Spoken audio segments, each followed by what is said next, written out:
Bapak berbicara. Ya, terima kasih. Yang terhormat Bapak-Bapak, saya nggak bisa sebut satu persatu. Yang jelas pada sore hari ini kami dari Kamtipmas Pekanbaru, Kecamatan Pekanbaru, kedatangan tamu-tamu yang dari pusat, provinsi, dan kabupaten. Jadi mungkin pertama dulu mungkin ini sih sebenarnya usulan, bukan menggurui. Pertama dulu, karena saya sebagai penasihat, nama saya Harrison Bangun. Saya didaulat jadi penasihat. Sebenarnya belum pantas nih jadi penasihat, tapi ya saya cobalah kan gitu. Ini pertama dulu, khususnya dulu bagi rekan-rekan saya Pak, karena kami jarang ketemu seperti ini.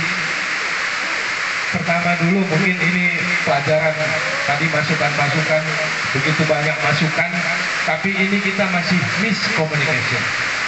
Alasannya kenapa? Khususnya dulu kita di Kecamatan Pekanbaru, seperti yang pernah kita bahas di rumah, kita ini masih awam dalam berorganisasi. Mungkin bapak-bapak dari provinsi ini mengasumsikan kita sudah paham itu, tapi belum Pak, mohon maaf, kami masih butuh banyak belajar dalam berorganisasi. Nah ini dulu PR kita dulu. Kenapa saya bilang gitu? Karena pada dasarnya ini semua yang hadir ini belum paham ADART-nya. Jadi kita mau berbuat apa juga nggak tahu, kita nggak punya panduan. Jadi mungkin PR kita nih di Kecamatan Pekanbaru dalam waktu 3 bulan ini saya berharap kita sudah paham semua. Ini tugas ketua, sekretaris, dan bendahara. Itulah. Nah setelah kita sudah paham, mungkin kita nggak apa-apa, nanti kita sering sharing. Mungkin bapak-bapak dari provinsi, pusat, kabupaten bersedia untuk membimbing kita. Nah ini dulu poinnya. Nah kemudian saya persingkat aja gitu. Nah, saya persingkat aja. Kemudian tadi ada masukan-masukan dari bapak-bapak semua. Bahwasanya tadi bapak mengatakan bahwa ada kelompok tani, kan gitu. Kelompok tani sini sudah berjalan Bapak. Kami sudah melalui kelompok tani, kami dapat pupuk subsidi. Itu betul seperti yang Bapak bilang, kami kehilangan arah. Kemana nih kami harus membuat usulan, kan gitu. Tadi Bapak sudah memberikan masukan. Sekarang juga kami siap. Dalam arti kelompok tani Pak ya. Ada beberapa bahkan sudah akte notaris. Itu sudah lama terdaftar di kabupaten, bahkan ada beberapa sudah akte notaris. Nah kalau masalah kelompok tani Pak, karena kami selama ini di sini berjuang untuk pupuk subsidi. Melalui kelompok tani kami dapat pupuk subsidi, walaupun sebenarnya itu belum memadai karena ini kan ada, ya ibaratnya kan ada jatah kan Pak ya, maksudnya sesuai dengan mekanisme yang ada di kabupaten, ada kuota. Nah jadi kalau untuk itu mungkin nanti difasilitasi sekretaris bahwa kelompok-kelompok yang ada di sini mungkin sekitar sekarang ini yang aktif itu sekitar 12-an lebih barangkali ya. Itu hampir mewakili tiap-tiap desa Pak.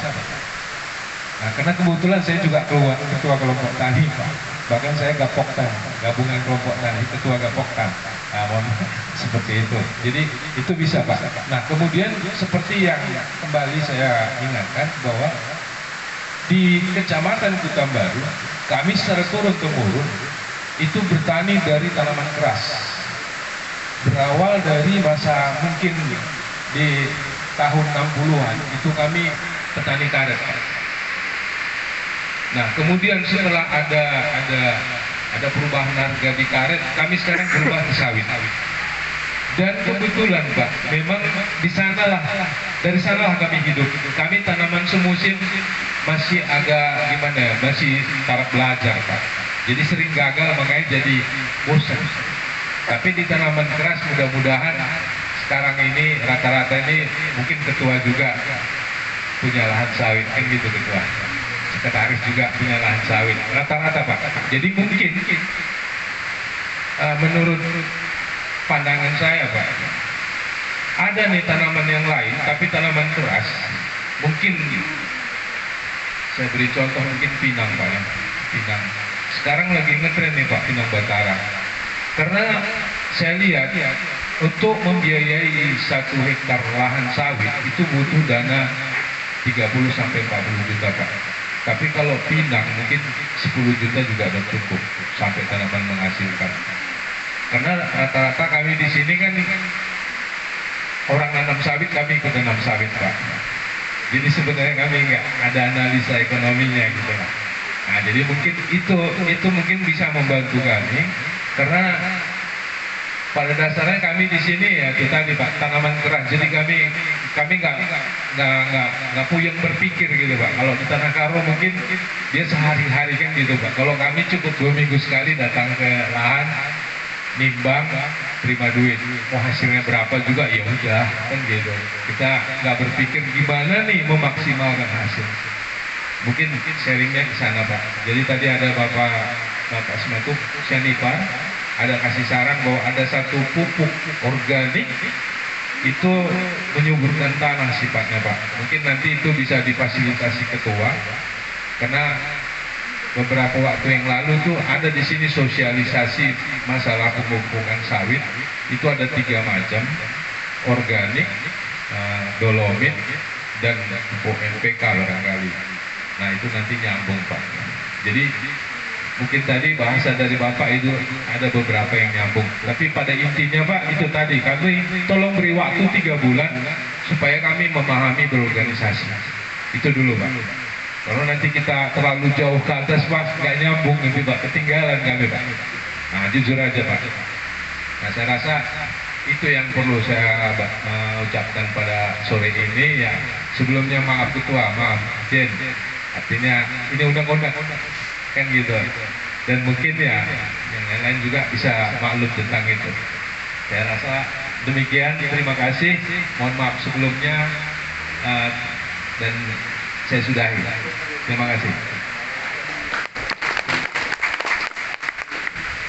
Ya, terima kasih. Kembali kita ucapkan kepada Bapak Penasehat BPK Kota Baru.